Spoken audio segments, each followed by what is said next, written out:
അവരുടെ പൂർവികരെപ്പോലെ അവരും മലകളുടെ മുകളിൽ കെട്ടിടങ്ങൾ നിർമ്മിച്ചു. മനോഹരമായ വീടുകളിൽ അവർ താമസിച്ചു വന്നു. അവരുടെ കൃഷിസ്ഥലങ്ങൾ മികച്ചതായിരുന്നു. അവർ ധാരാളം കൃഷി ചെയ്തിരുന്നു. എന്നാൽ അവരുടെ സമ്പത്ത് വർദ്ധിച്ചതുപോലെ തന്നെ അവരുടെ ദുഷ്പ്രവൃത്തികളും വർദ്ധിച്ചു. സമൂദ് സമുദായക്കാരും അള്ളാഹുവിനെ ആരാധിച്ചിരുന്നില്ല. സമ്പന്നരും ഏകാധിപതികളുമായ ഗോത്രത്തിലെ അംഗങ്ങൾ വിഗ്രഹങ്ങളെ ആരാധിച്ചു.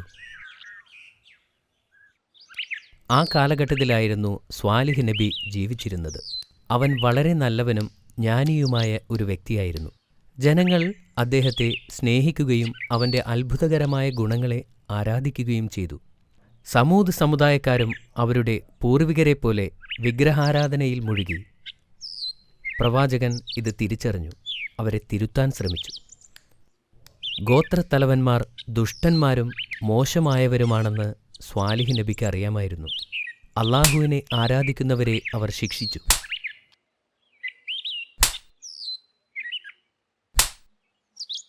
സ്വാലിഹ് നബിയെ അള്ളാഹു തൻ്റെ ദൂതനായി തിരഞ്ഞെടുത്തു. അവൻ ആരെയും ഭയപ്പെടുന്നില്ല, മഹാനും സർവശക്തനുമായ അള്ളാഹു അല്ലാതെ.